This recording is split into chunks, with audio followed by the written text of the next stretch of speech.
Hi, everyone, and welcome back to Grace of a Military Child in Life podcast. Military families are not like your traditional family. They are strong, brave, resilient, and some of the most incredible people I know. My name is Gracie, a U.S. Army brat, and I am your host. I am honored to be able to give military family members like myself a place for them to share their stories and experiences in the military life. Stay tuned for this week's guest.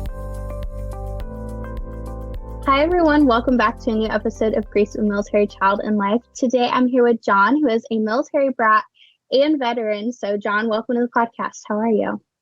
I'm good. Thank you for having me. Yeah, absolutely. So, start off by just telling us what it was like growing up military for you. Yeah, I mean, it was good.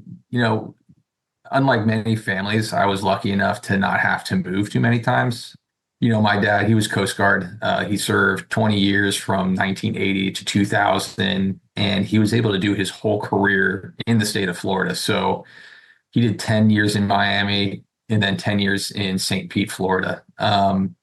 So we only moved really the once, and I don't even remember the move because I was so little. So born in Fort Lauderdale, raised in St. Pete, and it was great, surrounded by all of his friends, military friends, Coast Guard friends, other military families.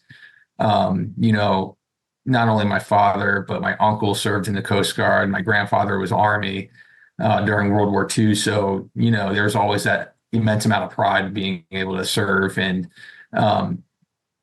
serving our country and doing the job. And then, being able to watch him do the job was pretty amazing. I was fortunate. Over in St. Pete, they had military housing at the time. They don't anymore, but that housing was 5-minute walk from where he was serving. So his unit was right there. I could see out my bedroom window his ship. So being able to see him walk to and from work, and then even spending duty days during the weekends with him was pretty cool. It was a pretty cool experience. Yeah. Not many people get to really watch it that close. So that's kind of cool.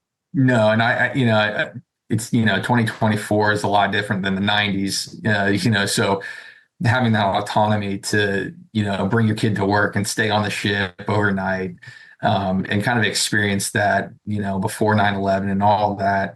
Time of not at war, we're still Department of Transportation and the Coast Guard. There's no Department of Homeland Security. So it was a different Coast Guard then than it is now. So being able to experience, both sides of it was, really cool for me.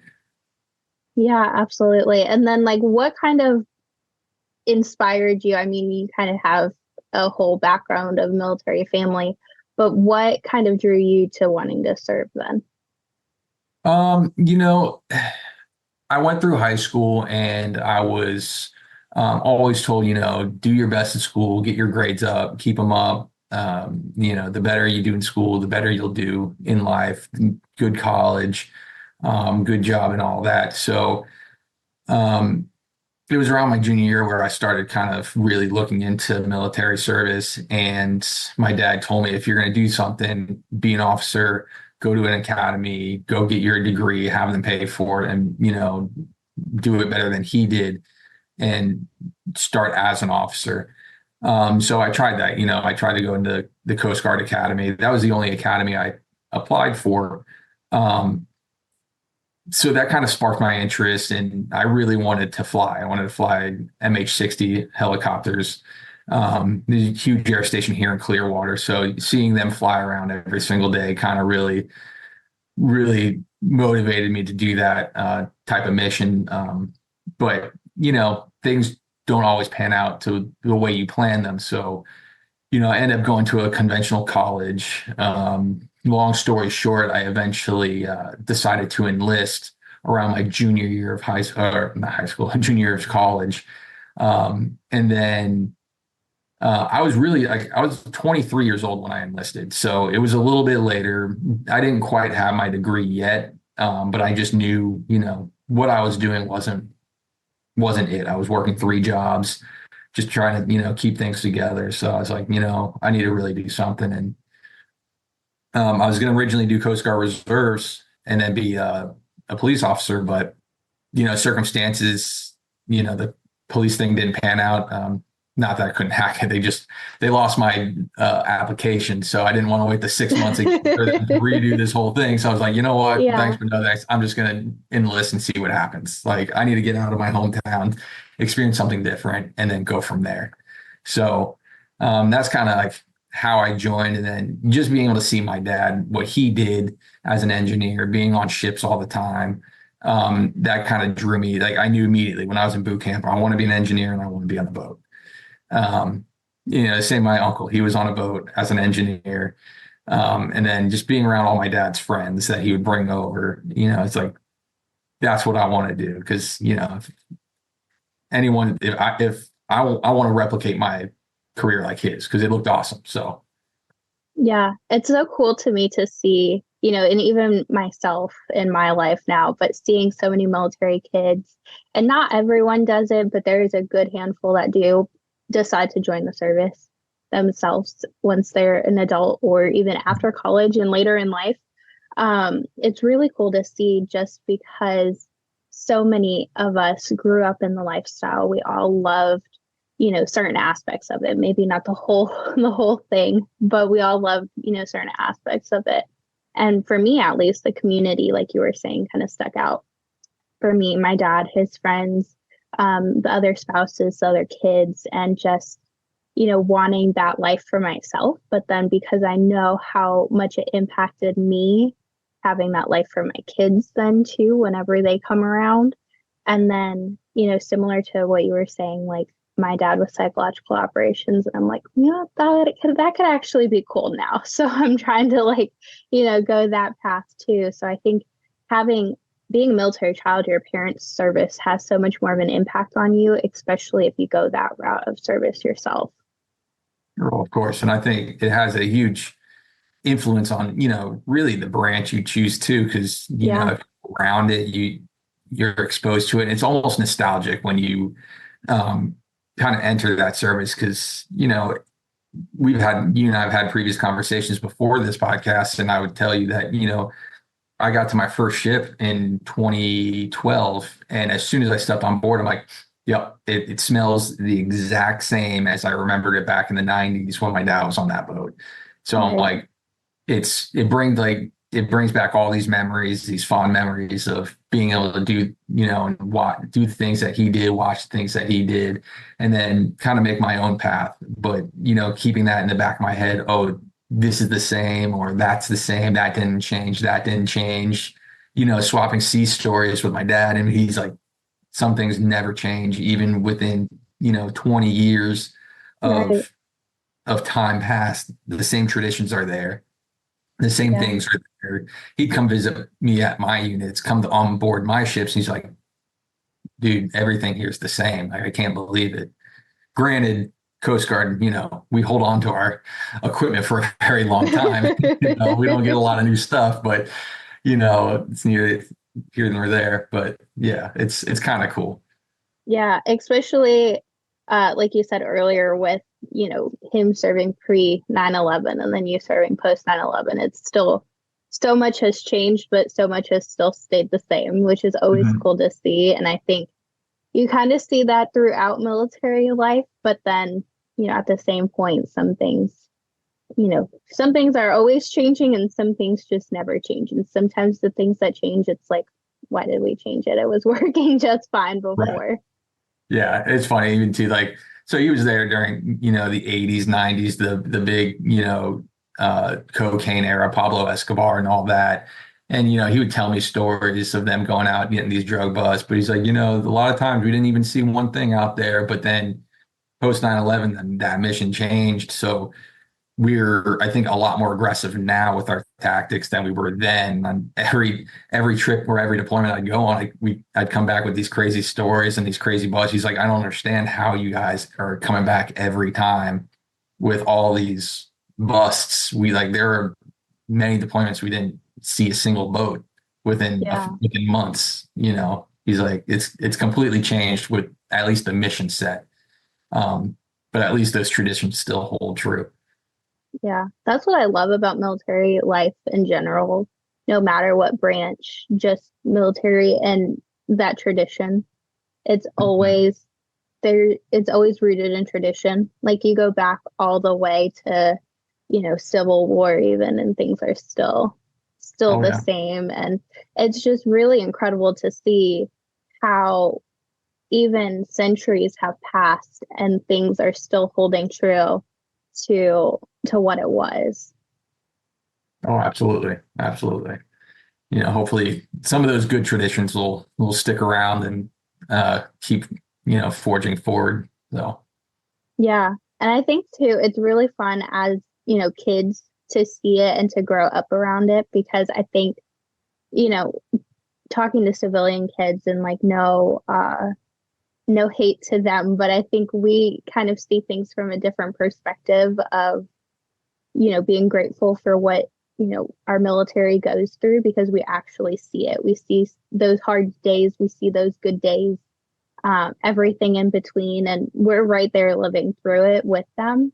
And it's just really incredible. And I mean, I wish everyone could see it from that perspective because I just think it's so cool.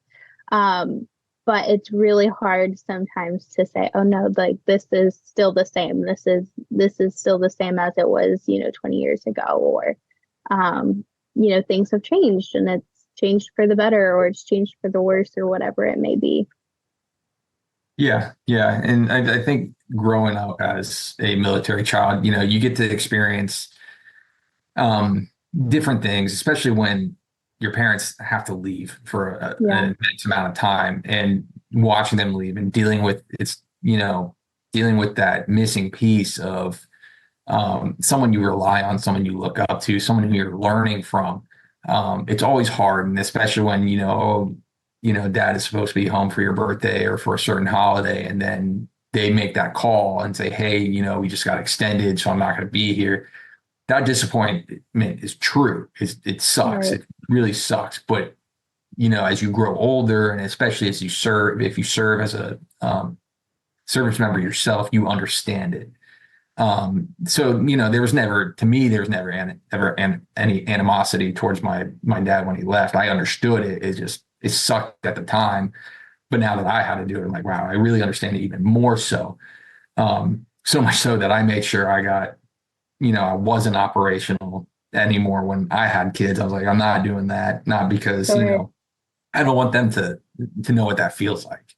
You know, um, Not saying it's like the end of the world, but I have two daughters. Like they have softened me up, a lot. So like just going to work every day sucks, and then knowing Yeah. that they're home and I'm here, like I know I get to see them at the end of the day, but that separation is really tough. So I think that experience of being that military child and having that separation from your parents for so long has altered my course on how I bring up my own children, and I don't want them to experience that themselves. Not that it's a bad thing, but you know, I just don't want them to go through anything negative. That's any Yeah. parent that. So um, hopefully the rest of my military career as a reservist, I won't have to go too far, and they won't have to experience me leaving for too long. So um, yeah. Yeah. It's definitely harder once you've lived it yourself to try and almost shield them from that and Mhm. not give them a situation that they would have to go through what you've gone through and put them in that situation because you know how it feels. And then, I I will never understand it, but the whole daddy daughter bond is so different too. Even my dad going, it was like tears every single time. He left on deployment and I was on the couch crying for like a month or not a month, a week. But, still it's that thing of, okay, well, I understood that. I understood what you went through. And I don't want, that to continue to happen because, you're a parent, you see that and you don't want that for your kids. No, no, yeah, definitely the daddy-daughter connection's different. I've before, like, my wife used to always call me like, you have no emotion, you're cold. Like, like, how can you not like react to that? Now I'm watching a stupid show like Ted Lasso and I'm crying for no reason. Like, what is happening right now? I have no idea. So I can only imagine if you were crying for a week. If I was on the other end of that deployment, I would have been crying for 2 weeks because my kids, Yeah. I don't get to see them every day. So, I get it. It sucks, and I think going through all that really gives you a bigger perspective on, being a parent yourself and how you're going to tailor your military service moving forward. So, um, I think it was all a great experience for me. Even the bad times. It was all a learning experience. So Yeah. We all, it sucks in the moment and there's nothing you can really do about it. You said you didn't move much, but moves can be hard for kids. And then like being away from family or, just deployments or whatever the case may be. It's not an easy lifestyle to live. It definitely is not for the weak. And as kids, we just kind of get tossed into it. We don't really get okay, well, we're going to do this. We're going to go into this. You just get, you're born into the family and that's just how it is. But you have to make the most of it. It's the life where if you don't, kind of enjoy where you're at and find the positives, no matter where you are, what situation you're in, then it makes it even harder. Oh, absolutely. And I've talked to my dad many times about this, and sometimes he wishes he moved a little bit because he saw what I got to do as, active duty Coast Guard. And most of my career, I might have moved around as a kid, but my own career, I was mostly West Coast between California, Hawaii, and then I had one small stint in Key West, Florida. But it's still 8 hours from my hometown, so I was always away, always gone from my family. So I'm sure from on a parent's perspective, they were away from their kids as a service member, and now seeing their own kids as service members, and their kids are now gone away from home. It's kind of a weird role reversal. But I've had those conversations with him. He's like, I wish I almost did what you did and just kind of took chances everywhere you went and got to explore more and see more, even though those moves were hard, and being away from family is hard. Because wherever I was never close. I was never close. And that was hard, trying to travel back home, trying to coordinate, seeing parents and in-laws and all that. Even especially with my first daughter, we were living in Los Angeles. So, all right, how are we going to plan this holiday? How much time are we spending over at your parents versus my parents and all that? So it's tough. It's definitely tough. Yeah. And even like you said, you might be in the same state, but you're still hours away, and it's not easy to just hop in the car and go and see them, or go, and even meeting halfway is hard. So yeah, 8 hour drive is still an 8 hour drive. It's an all day thing. It's not that's 8 hours if you don't stop. Yeah. So yeah, it makes it so much harder. But then, I mean, you can say you've lived in Hawaii. Like, not many people can say that, and that's cool things to say.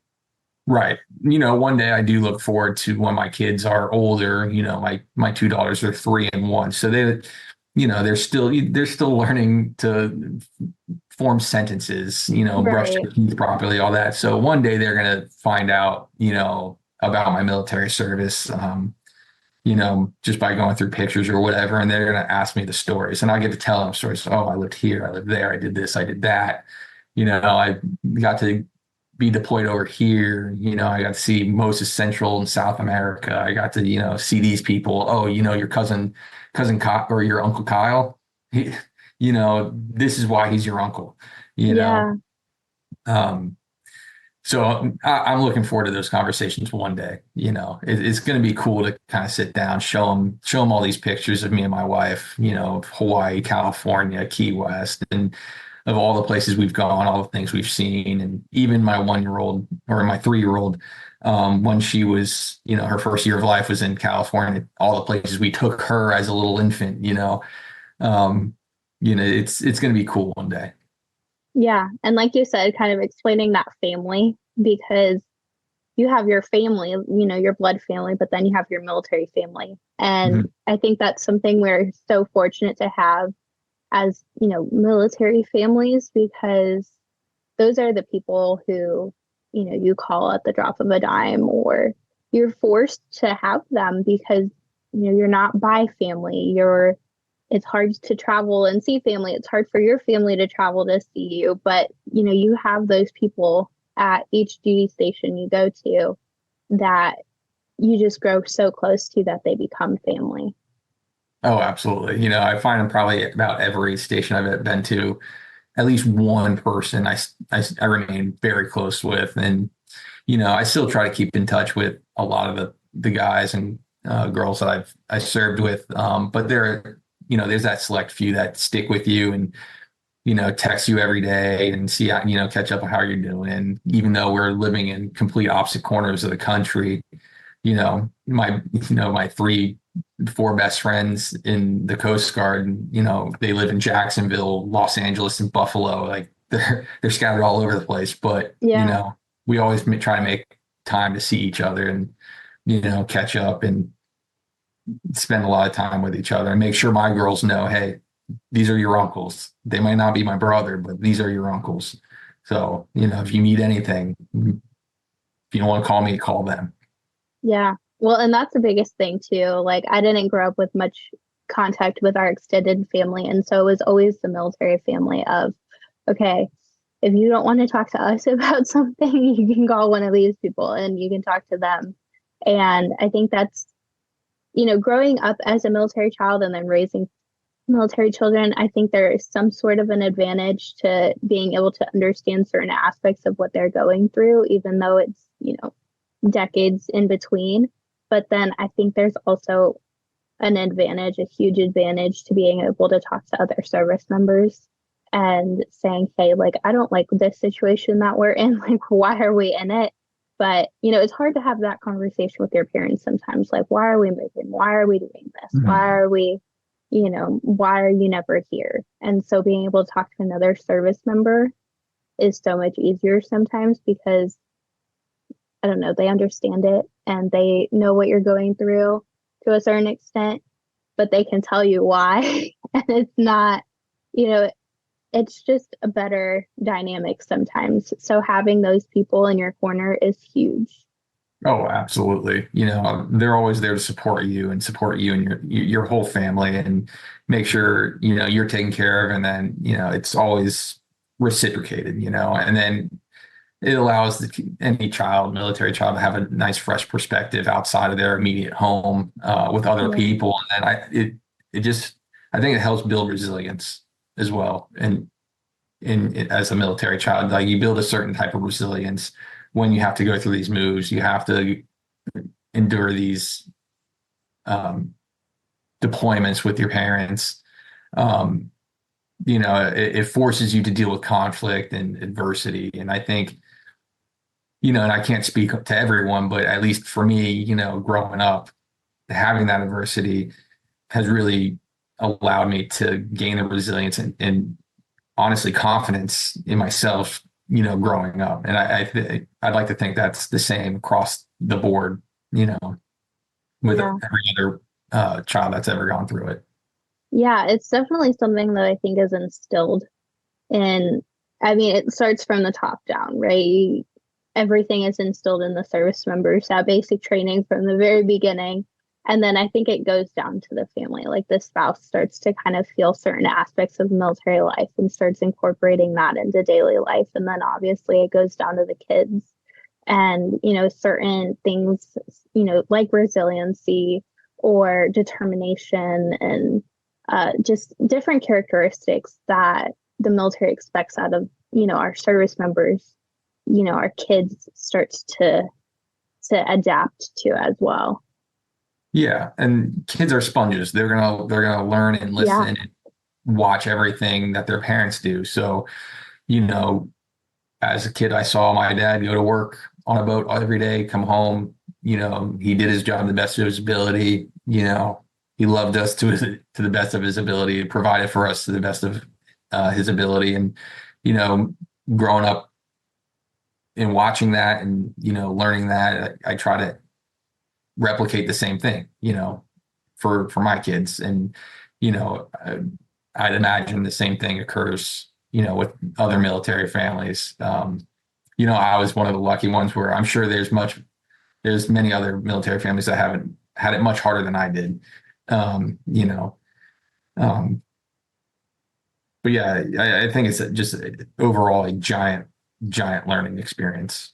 Yeah. And usually for the better. Yeah, because really, I mean, life overall, you can only grow. And the more you learn, the more you do, the more you're exposed to, you can always choose to take it for the better or take it for the worse. But I think because of some of the situations that we're put into as military families, as military kids, as service members, we're kind of forced to adapt to that. And we're forced to look at it from the positive. We're forced to embrace every single situation we're in because, I mean, you could find a duty station, be miserable in it for, the 2, 3, who knows how many years you're there. But then if you start to embrace it, you're going to love every second. And, it starts out as miserable, but then you grow in it and you learn how to adapt to different situations. And I think that is one of the biggest things and the biggest advantages that military families have. Yeah, I think so. Yeah, I mean, it comes back to that resiliency, learning how to adapt to your environment and learning, all right, if this isn't going the way I want it to go, how can I make it go the way I want it? What do I have control over and what don't I? And figure out those control points and at least changing some of those things to make it the best scenario possible, even though it might not be the best. Still, being able to make it that much better will allow you to get through that small period of time, quicker, and maybe give you a fresh perspective or a better outlook on the situation. Yeah, absolutely. Because if you get put in a situation and it might not be the best, but if you find even something to enjoy about it, then it's going to make it a little bit more enjoyable. Even deployments, it's hard. Mm-hmm. It's not a situation anyone would want to be put into. You don't want your mom or dad being gone for a long period of time. But, for us, we got little Hershey kisses and it was a kiss from dad every night. And so having a piece of chocolate at the end of the day was, something that we looked forward to. Or, we had little journals that we could write letters to him. So little things like that. It's like finding something to adapt to and something to kind of ease the pain a bit and help it go by faster. Oh, for sure. Yeah. I talk about letters like, 90s snail mail. There was no email like, I had in the Coast Guard, being deployed, we can email our loved ones. But then it was you're writing a snail mail, sending a letter out, and then whenever the helicopter decided to bring them their mail, that's when they got it, and that's when we got it. It's you don't know when you're getting it, but eventually you'll get it. So, those little things, knowing that correspondence was still happening whenever they reached a port call or whenever they received supplies, and you knew they were getting your letter, and then hopefully you're going to be getting a letter in return. So that always definitely helps ease those deployments for sure. Yeah, absolutely. So the last thing I want to ask you is, what piece of advice would you give to another military child, even like your daughters or, just a military child in general?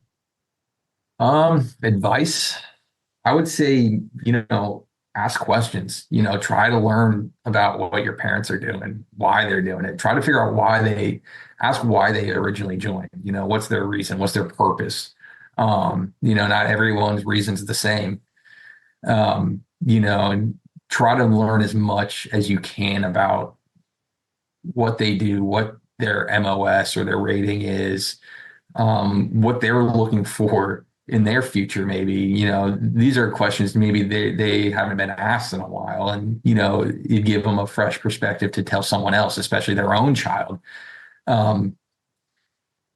really learn about the service, learn about the things that they do, and maybe try to, see if they can go with them one day to work and see what it's like to spend a day on their base or their unit, see more or less, the dynamics that they have with their coworkers and their fellow service members. I think that'll give a better perspective for military children nowadays, because I don't think it happens nearly as often as it used to, at least when I was growing up. And again, it varies on services, certain in MOSs and divisions or platoons or wherever have you, wherever you may be in your Right. service. You may or may not be able to, get to observe, but at least, hey, can you take me on a weekend to go tour, your ship or your base or wherever you're at, and just kind of see something new and just try to be involved with, their parents' career and their parents' military service. I would love nothing more for them to ask the questions when they're older, to, show them, things I did, because I'm proud of the things I did.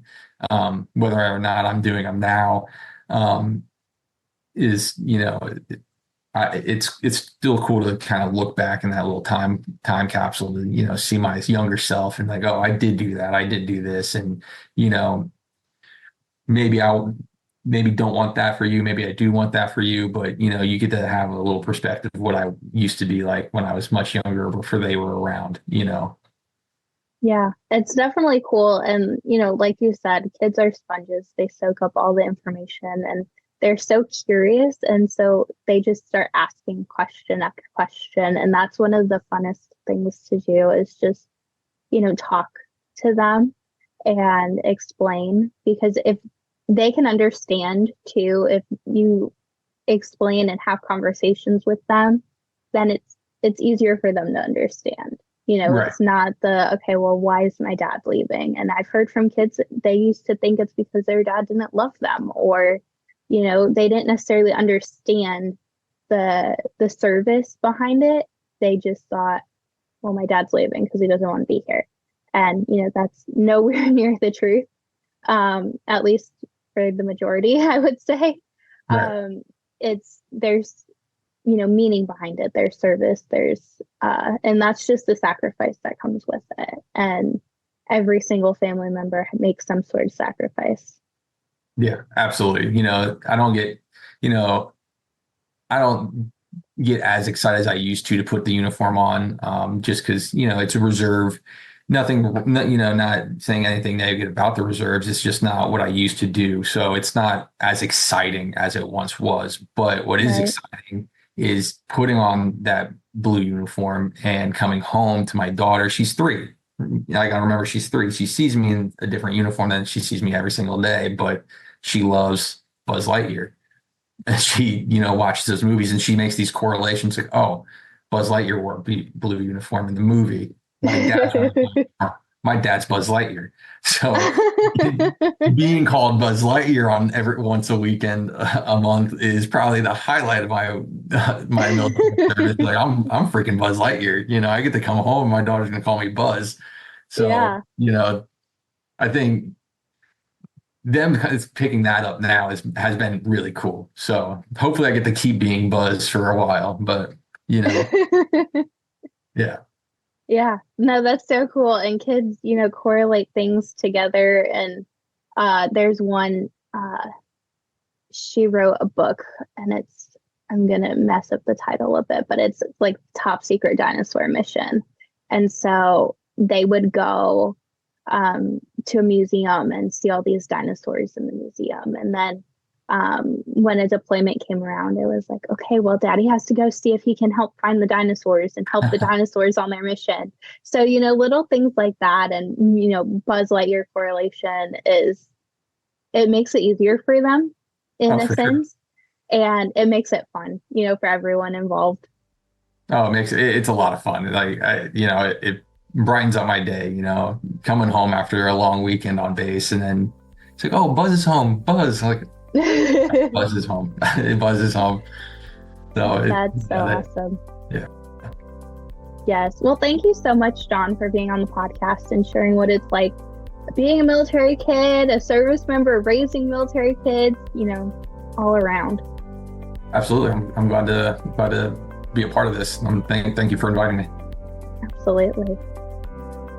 Thank you for listening to Grace of a Military Child and Life podcast. If you enjoyed this episode, be sure to give it a like, follow, and comment. Also, be sure to check out Instagram and Facebook at Grace of a Military Child and Life for more awesome content. For information on the podcast, Military Child Bigs and Littles, Go AMCL blog, or other resources, visit www.goamcl.org.